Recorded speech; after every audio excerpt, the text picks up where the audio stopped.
So before we get into this video, I kind of want to give my background and experience with the original Resident Evil 4. The original Resident Evil 4 from 2005 is hands down my favorite game of all time. I've beaten it at least once a year since I played it for the first time at 7 years old, but even then, I usually end up playing it more than once a year. I go in, play it on normal difficulty, and then from there, I'll run back through it again on professional difficulty, because every time I replay the game, I tend to play it on a new platform. Like the first time I played it was on PS2, and then I played it again on the Xbox 360, and then the PS3, and then the Xbox One, and then the PS4 and the Wii, etc. So I'll go in, play through it on normal, just kind of get a feel for the game on that platform. Then I'll unlock all the fun extras, go through, do like separate ways, and then play through the game again on professional, get all the extra stuff like the PRL 412. Everything about the original Resident Evil 4 just works for me. And again, it's literally my favorite game of all time. And again, considering the fact that I've been playing that game since I was 7 years old, there was a lot riding on this remake for me. I've technically been waiting for this remake for about a decade and a half now. I went into this game very cautiously optimistic,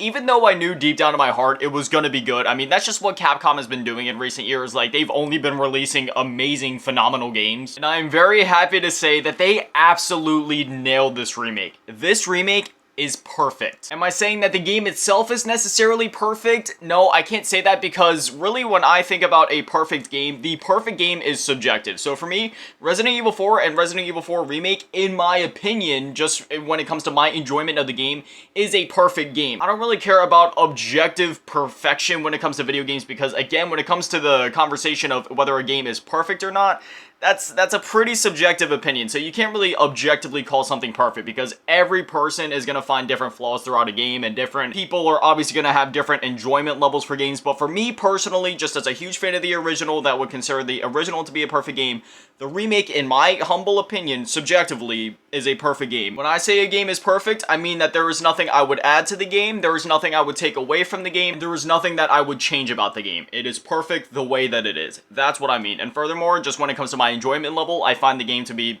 perfect. This is exactly what a remake should be. Now, obviously, you have other games that come out like Dead Space Remake, The Last of Us Part 1, you know, those are remasters more than actual remakes. When I think remake, I think like this: Resident Evil 4 Remake, Final Fantasy 7 Remake. Just taking a classic game and bringing it into the modern space whilst remaining true to the ideals and the identity of the original game, and that is exactly what Resident Evil 4 does. I'm gonna try to keep this review as spoiler-free as possible, and that's also why there is not gonna be any gameplay in this video. Like, personally, before the game came out, I really didn't even watch any trailers on it. I watched the original trailer when they first like announced it, and then the most recent one I watched, you know, a few bits and pieces of that trailer, but I honestly didn't even want to watch the full thing just because I wanted to go into this as blind as possible, and I am glad that I did. I truthfully believe whether you've played the original or not, going into this game 130% blind is the best way to go about it. Like, if you've played I feel like if you've played the original game before, that is going to do nothing but boost your enjoyment and appreciation for this remake. However, even if you haven't played the original,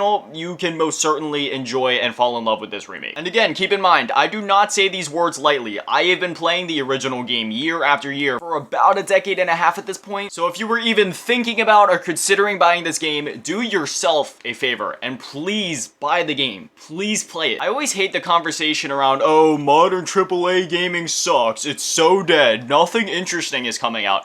Every time that people say that, you know that they don't actually look around to see what's coming out, because this is just another prime example of an amazing game coming out of the AAA scene. There is always amazing games coming out, whether it's indie. I mean, I know AA isn't really a thing anymore. That kind of disappeared after the Xbox 360 and PS3 generation, but even still, there's a few AA games coming out, like I think Shrey, and then even in the AAA space, there's still amazing games coming out. Let's look at Elden Ring, God of War Ragnarok, RE4 Remake, Dead Space Remake, Horizon Forbidden West, Forza Horizon 5. Like, these are all amazing games that are coming from the AAA space. People just focus on the negatives so much, and it seems like they would rather focus on the few negative games that come out rather than like the overabundance of phenomenal games that are always coming out. There's a few stinkers here and there, sure. There's a few games with some egregious monetization practices, sure. You know, the free-to-play stuff, sure, it gets annoying. But for the majority, there is honestly more good games coming out than bad games, and that has always been the case. The people that say otherwise, they just aren't truthfully plugged into gaming, or they aren't really keeping their eyes open as to how many amazing games are always coming out. But anyway, I'm going off on like a completely different different tangent. Now let's get back to RE4 Remake. So to keep this as spoiler free as possible, you know, I'm not a very good reviewer. I've rarely done this in the past. I have my notes app here. I wrote down just like a few things, but even then, this isn't even like a script. I just wrote down a few bullet points. So first things first, let's talk about the gameplay. So there's a few changes here. Obviously, they're bringing a game from 2005 up to 2023, which is almost like a 20-year difference. So when we're talking about gameplay in a Resident Evil game, obviously we got to talk about like the shooting, the combat, how's all that feel. The combat, it feels amazing. It felt amazing in 2005, and it feels amazing now. It obviously feels a bit different. It feels more like the other RE games on the new RE engine, and that's not a bad thing. It feels absolutely amazing. It felt great in Village. It felt great in RE7. It felt great in RE2 and Remake. It feels great here, except now you have the traditional RE4 combat. You shoot a Ganado in the face, you run up, you do the roundhouse kick and get him down, or when you get to the castle, you know, you shoot him in the leg, go behind him, do the suplex. Oh, and I also probably should have mentioned this earlier in the review. When I completed the game already, I never do reviews until I complete the game, because while first impressions and first thoughts are cool, it doesn't really give you a look into how the whole game is going to hold up. Like, for example, if I would have given you a review of Dark Souls 1 up to Anor Londo, I would have said it's one of the best RPGs of all time. But then you get to the second half of the game, and now it's, you know, for me, it's like, it's a good game, but I don't know if I can necessarily rank it in even my top 5 RPGs of all time. I mean, it's definitely in my top 10, but I don't know if it even breaks the top 5, if I'm going to be honest, just due to how that second half of the game plays out. But yeah, that being said, I have completed RE4 Remake, and I can definitely say it holds up its quality throughout the entire game. Like, it starts out all the way up here, and then it just, it goes. It stays that good the whole way through. Like, it's at its peak, and it stays at its peak the whole way. Anyway, going back to the gameplay, there is a few different things that have been added into the mix now to keep combat feeling fresh, and just to keep things as engaging as possible throughout the whole experience. Like, for example, you have the new parry mechanic with the knife, which at first I was like, okay, is this something that was just kind of shoehorned in? Is this actually gonna have any use? But trust me, it has some use. You better learn that parry, and you better learn it quick, because oh my gosh, that thing has saved me many times. Not to mention the fact that the knife also now has durability, and at first that may sound a little weird, like, oh, come on, man, in the original, you know, you always use your knife to open up the barrels, and then you shoot an enemy down, you go up to him, you slash him to save some ammo. That was like the original strategy. Again, I won't spoil it, but they have many workarounds to make that not be an issue, and the knife durability mechanic actually works very well in this remake, and I'm glad that there's a durability mechanic, honestly, because if it wasn't for that, it would be pretty unbalanced. While we're talking about gameplay, let's talk about stealth. This was another thing where I was like, oh no, is this just gonna be some like shoehorn AAA mechanic? But no, thankfully, it's actually quite useful. It is never mandatory. Like, if you fail a stealth section, you're not gonna fail the mission, you won't get a game over. Like, it's never mandatory, and sometimes it's honestly better just to go loud rather than go through stealth. Like, sometimes the game will kind of give you an option or kind of hint you towards the fact that you have an option here. Like, you can either go in stealthy, or you can go in guns blazing. Sometimes I found it better to just go in guns blazing, get them all down, whereas in other cases I was like, okay, I might want to take it slow here. Trying to be careful what I talk about. I'm like, I'm skipping around all the important details just because, like, I don't want to spoil anything for you guys. Again, this is a game that is best experienced when you're like 130% blind. What I will say is that stealth is an option in basically any encounter. Like, basically every time you see a group of enemies, 9 times out of 10, you will always have the option to either go in stealthy and thin out the herd, or take out all of them stealthy if you can manage that, which personally,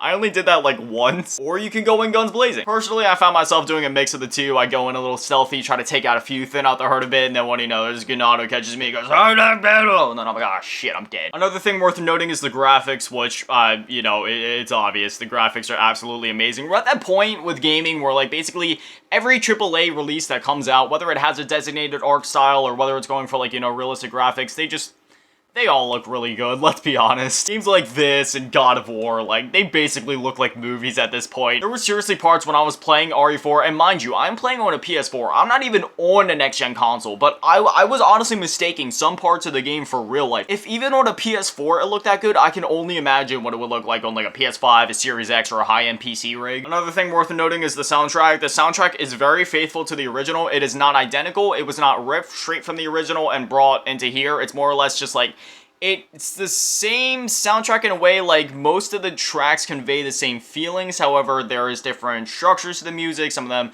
have similar melodies, or they include certain melodies from the original, but they introduce new things into it to kind of spice it up and keep it interesting to the ear. Like, for example, I think the typewriter music, it's not the exact same as the original, but it's kind of like a remix version of the original. That's kind of what you can expect throughout the game. However, that's not always the case. There is some fresh and brand new tracks to be found here. I also love how this game includes the same game, would I really call this a mechanic? It's not necessarily a gameplay mechanic, but like, you know, when the tensions are high and there's enemies there, the music is blaring, it's really loud, it's really intense, but as soon as all the enemies are dead, it just fades into the peaceful quiet. You can just walk around, loot up, it's real quiet, it's nice, it's peaceful. I always loved that about the original, and thankfully it's still intact here. Another thing worth noting is that all of the big important bosses, set pieces, everything that you love from the original is here. Every single important plot point, every important set piece, bosses, everything is here, with maybe a few very few small minor exceptions. In fact, this game tends to actually add content rather than remove it, and even when content is removed, it's not really removed, it's just more or less remixed. Like when you're playing through the remix section of the original content,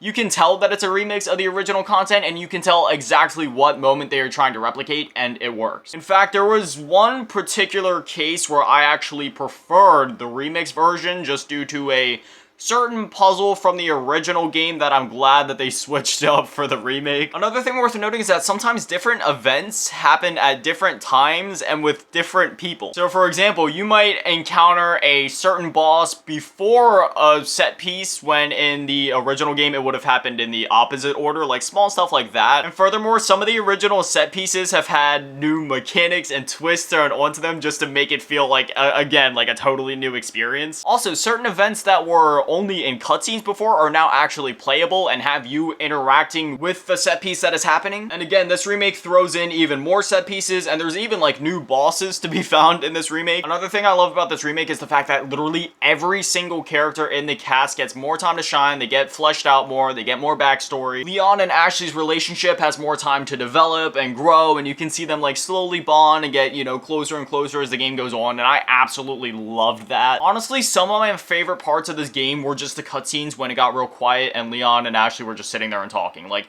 you know, personally, when it comes to my games, I like character building. I like really long and drawn out cutscenes with dialogue. Now, there's not really any long or drawn out cutscenes in this game with like dialogue or anything like that. Like, this isn't like a Last of Us type game by any means. But there is a few times where it'll take like a good 2 or 3 minutes to just slow down the pace and just have that nice conversation or interaction between Leon and Ashley, and I absolutely loved those moments. There wasn't too many of them as to where it felt like they were shoving it in your face, but there also wasn't too few as to where I felt like they didn't go far enough with it. Like, they found that healthy balance of introducing more story and having more fleshed out characters without underdoing, like, it's the perfect balance. You understand these characters, their motivations, their personalities, and you truthfully care about what is going on in the plot, and you also just care about these characters in general. Not that that wasn't the case with the original, like, don't get me wrong, even with a character like Chopper Mike in the original game that was only in there for what, maybe like 15-20 minutes, I love Chopper Mike. But I can definitely say that characters get fleshed out a lot more in the remake than they did in the original, which again, that's not a knock to the original. I love the original's characters, and I love how they handled it in that game. It's just obviously the remake is going for something a little bit different, so what they're going for here, they absolutely nailed it. This game is also very faithful to the tone of the original while being a bit darker sometimes. Like, it has those moments where it's, I can't even necessarily call it campy like the original, but you know, it definitely gets like a bit more lighthearted at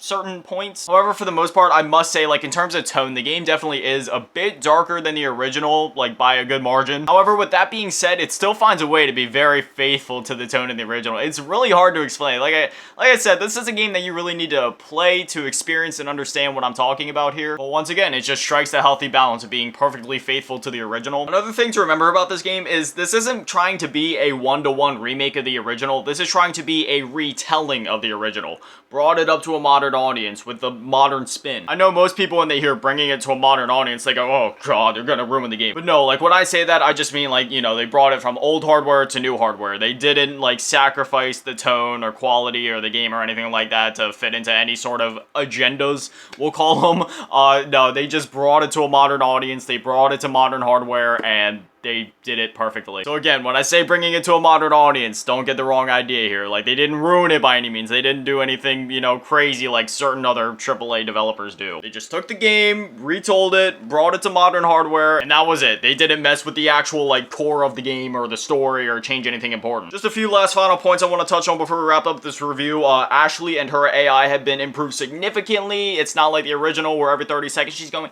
Leon!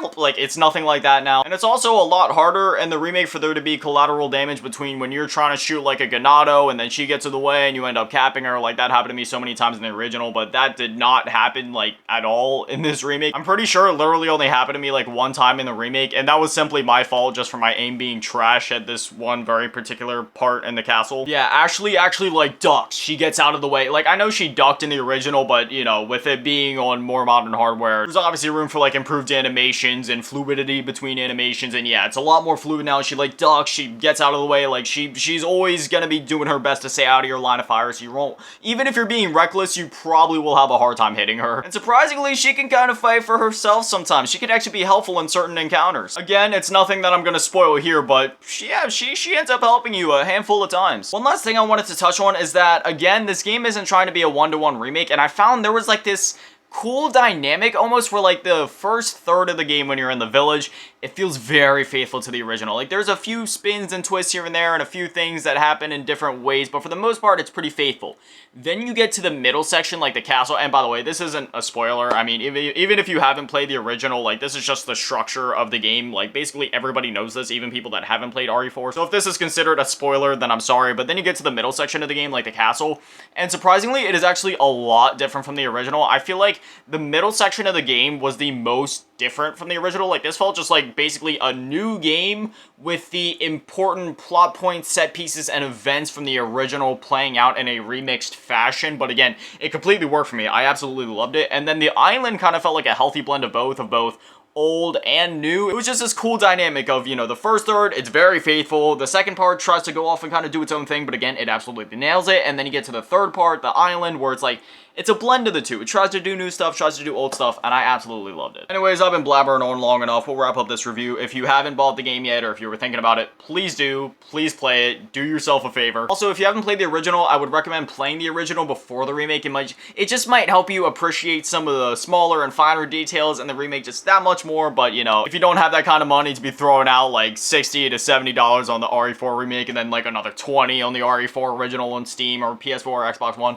I totally understand that. At the very least, choose one of them to play and play it. RE4 is an amazing game. Whether you're playing the original, whether you're playing the remake, can't go wrong if the title says Resident Evil 4. Anyways, yeah, that's my thoughts after completing Resident Evil 4 as spoiler-free as possible. I'm sorry if it kind of sounded like I was running in circles around my own thoughts. I was trying to keep as many spoilers out of this video as possible. Anyways, now I'd love to hear from you guys. Again, try to keep as many spoilers out of the comments as possible just for people that might be kind of browsing through there that haven't played the game yet. Have you played the game? What do you think? Are you an old head like me? Have you been playing since the original? Did you also beat that one like 100 times? Or are you just starting out with the Resident Evil 4 remake? Whatever you're thinking, I'd love to hear from you guys. Anyway, as always, a shout out to the patrons and channel members: Karma's Fave, Grandma, Little Bitty Tab, Big Daddy, Maddie, Chulupasaurus Rex, Razak, Polar, Ray, to Webster, Lamas, Bianca, Purgatory, Drippy Son, Mellow Last King, Peter Magic, Mason, Irving, Teacher Y15, Flim 71, Aaron Reynolds, and Unknown. Thank you guys for watching. Have an amazing day. Stay beautiful. I love you all. And remember, don't go hollow. Peace.